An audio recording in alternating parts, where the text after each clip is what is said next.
বর্তমান সরকারের আমলে যে যারা দুর্নীতি করছে এবং যারা এই দুর্নীতির সাথে জড়িত তাদের বিচার আপনারা ছাত্র জনগণ কিভাবে করতে চাচ্ছেন এবং যারা এই ছাত্র হত্যার সঙ্গে জড়িত তাদেরকে কিভাবে বিচার করলে আপনারা সন্তুষ্ট হবেন? শোনেন, অতীতে বিচার হয়েছে কি? বঙ্গবন্ধুর বিচার হয়েছে। আওয়ামী লীগ বঙ্গবন্ধুর বিচার করেছে।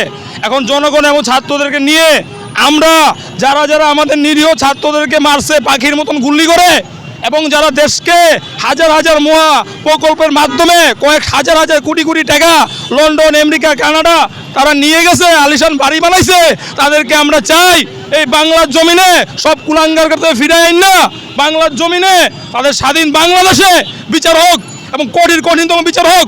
বঙ্গবন্ধু যেমন বিচার হয়েছে আমরাও চাই তেমন এই রাজাকার যারা মারছে গুলি করে সবাইকে বিশেষ ধরনের একটা গণহত্যা আন্তর্জাতিক, ওইটা হলো আন্তর্জাতিক অপরাধ ট্রাইব্যুনাল, আর এটা হলো হবে কি আন্তর্জাতিক গণহত্যা ট্রাইব্যুনাল। সেই ট্রাইব্যুনালে আমরা হাসিনা সহ হাসিনা সরকারের যত ঊর্ধ্বতন কর্মকর্তা আছে সবটির বিচার দাবি করতেছি।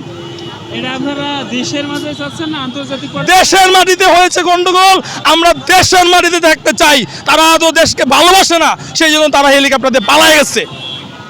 আপনারা জনগণের মাঝে এই বিচারটা জনগণের মাঝে চাই। গুল্লিদার এই কানাডাতে করে নাই, লন্ডনতে করে নাই, আর আমেরিকাতে করে নাই, গুল্লি করছে বাংলাদেশে। এই স্বাধীন বাংলাদেশে গুল্লি করছে। এই গুল্লির বিনিময়ে আমরা স্বাধীন বাংলাদেশে সর্বোচ্চ আদালতের মাধ্যমে আমরা তাদেরকে বিচার চাই। ধন্যবাদ সবাইকে।